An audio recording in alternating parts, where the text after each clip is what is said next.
What do we have next in terms of Ali Abdela-SLEEZE?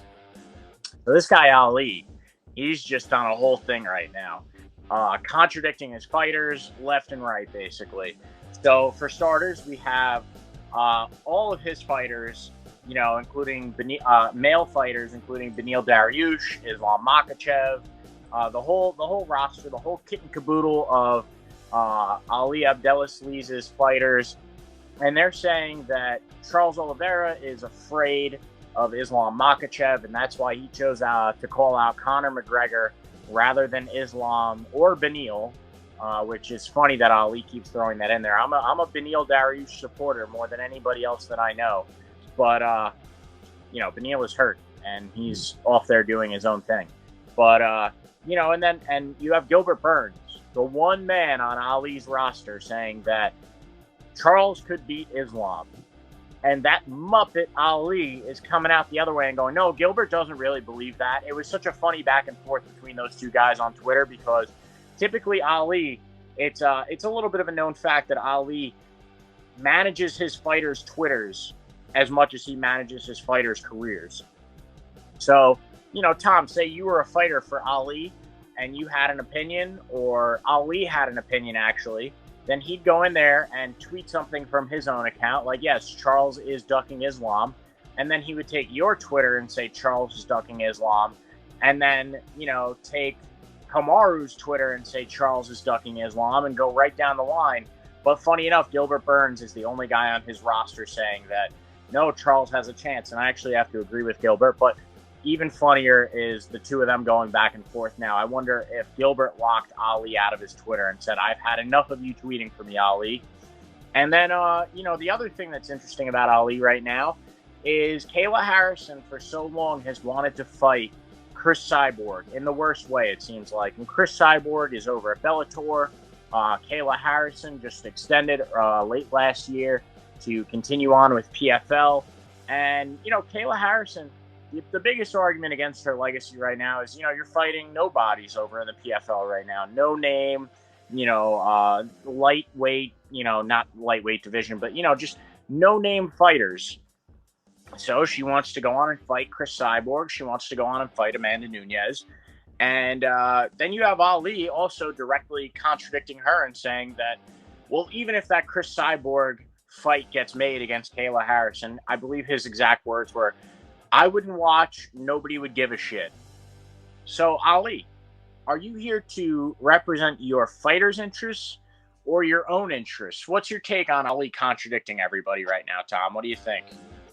Yeah, I mean, it's a little bit fucked up, but it's also, not something new or something that we've come to expect from Ali Abdela-SLEEZE, especially at this point and with the as big as he's gotten, the amount of fighters that he manages. We've known that he manages his fighters' Twitter and tweets for them all the time. In fact, if you're an Ali Abdela-SLEEZE fighter and you tweet anything, at least half of your mentions are going to be, did Ali tweet this? Did Ali tweet this? Did Ali tweet this? And as crazier of a tweet it is, the more likely it is that it is Ali, because he doesn't even try to match his fighters' tonality or their verbiage or the way they talk at all. He'll just say something that straight sounds like himself just from someone else's completely different Twitter.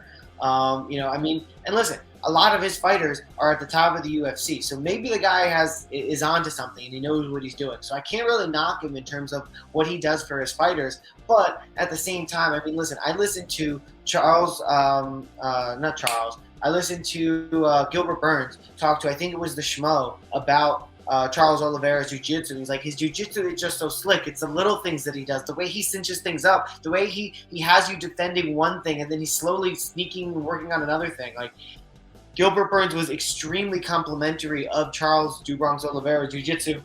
And this is coming from a guy who's probably, if he's not number one, he's number two or number three in all of MMA in doing jiu-jitsu and in that ground game. And he's probably a top, world level competition, world caliber competition in jiu-jitsu in his own right in the jiu-jitsu player realm too. So that's extremely high praise from an extremely high talent high moral individual than to see Ali go back and basically, say that Gilbert doesn't think that. It just shows that Ali thinks that he's better and he knows better than his fighters. And surely in some cases, maybe he does. This is what he specializes in, right? But I mean, when you have your guy, Gilbert Burns, who has such credibility in the jiu-jitsu world, say something about somebody and then to then like fight against your own fighter's credibility, I think is really disgusting. Gilbert has spent 34, 35 years building his credibility and his stature in jiu-jitsu and in MMA, and Ali's just like, yeah, no, he doesn't mean that. It's like, it really kind of peeks behind the curtain at what kind of person Ali is and what his mentality is towards his fighters. But at the end of the day, that's just my opinion from the outside looking in. As it pertains to the Kayla Harrison and Chris Cyborg thing, like, I think that's just ridiculous. I mean, there's plenty of women's fights that go on that people wouldn't care about, right? Dana, I'm looking at you.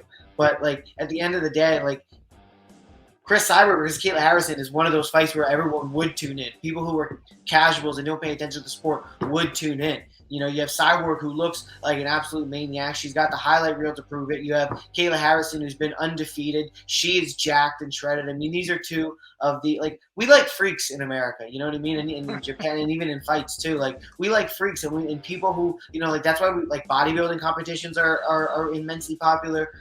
We like World's Strongest Man. We like hot dog eating contests. Like, we like freakish things in America. If you're like average or look like, when there's a guy in the UFC and he's like about your stature or whatever, and the guy kind of looks like you, you're kind of like, huh, like, you kind of look the same as me. Like, yeah, granted, you perform a lot better, but it's a little bit weird versus if a guy's a UFC fighter, he comes in and he's jacked and he's giant and he looks like a video game character or a superhero or something. You're like, oh yeah, fucking that makes sense. That guy's a fighter. Like, you know what I mean? Like, some stuff like that sells. So when women have that stature too, like, that's going to sell the fight. Just looking from the outside looking in, looking at how jacked these women are, looking at their highlight reels, that's going to sell the fight. This is one of the few fights in women's MMA that would get casual people interested. So I don't know. The fact that Ali would poo-poo that has to be a strategic comment and not something that's coming from any area of intelligence, looking at how people would actually assess that fight. Yeah, I have to agree with that completely. And, you're 100% right, because we do love freaks here. And Chris Cyborg is a freak, and Kayla Harrison is she's a physical force as well. She's definitely a little bit more attractive than Chris Cyborg, a lot more attractive. Chris Cyborg. Oh no, I saw some pictures of Chris Cyborg that would make you think twice at least. Make you put your glasses on, or take your glasses off and check again. About Chris Cyborg? Mm-hmm. Really? I'll send you some links. Interesting. All right. I hope they're not like the Jessica Andrade leaked only. No. Yeah, because that thing looked like a knuckle. But no, I think these were for like Sports Illustrated or something. Wow. Okay, Chris. All right. So, wow. Okay, that's interesting. That may change my perspective, but I still, just objectively watching fights, at least in the octagon, Kayla Harrison is, in my opinion, the more attractive of the two women, but she's still also a little bit of a freak of nature. And it is funny, too, like, just talking about how they're freaks. Chris Cyborg back in the day, I believe it was Ronda Rousey talking about, like, well, I'm not here to fight men, talking about Chris Cyborg. That shit was hilarious, watching that. But, Chris Cyborg is not a man. She's, well, I don't know. I'm not going to speak on that. But Chris Cyborg, definitely a physical force. Kayla Harrison, definitely a physical force. And bad move by Ali saying nobody would care about it, because now let's say that fight does get made. Well, he's going to have to walk back those comments. Well, yeah, it's almost like the Streisand effect, too. Saying nobody's going to care about it makes people want to care about it. Just like when they cancel something, to be like, oh, no, I don't want anybody to know about this. Let's just cancel it, and then people find out that was canceled. Like, hey, why'd you cancel that thing? It almost provides validity to it. So, interesting approach by Ali there. Yeah. But that was all 6 topics that we wanted to get through today. So, Keith, thanks for joining me. Thanks for having these conversations. I like it. This was fun. Yeah, this is a good one. And, I look forward to doing more of this, going forward. We'll still be here with our Pickin videos, but, going forward, we're definitely going to talk some news, especially as news drops. And, so definitely stay tuned here. Make sure that you, if you like this video, please like it. And please subscribe, because subscribing really helps us out a lot. It really helps to grow this channel. And if you like what we do, subscribe, please. As well as comment down below. You know, if you have any questions, especially on one of these videos where we're just breaking down, you know, what's going on, talking some shit, comment down below if you have any questions and we'll answer them for you. And as well as follow us on our Twitter, our Instagram @_PickinWinners, as well as our Instagram @PickinFights. And then, yeah, our personal Twitters down here as well, you know, just to keep up with what we're talking about. So, yeah, thank you, Tom. Really appreciate taking time out of your afternoon. And enjoy your Memorial Day weekend. I hope you have a great one. I will. Take it easy. Thanks, everyone, for joining. Like, comment, subscribe.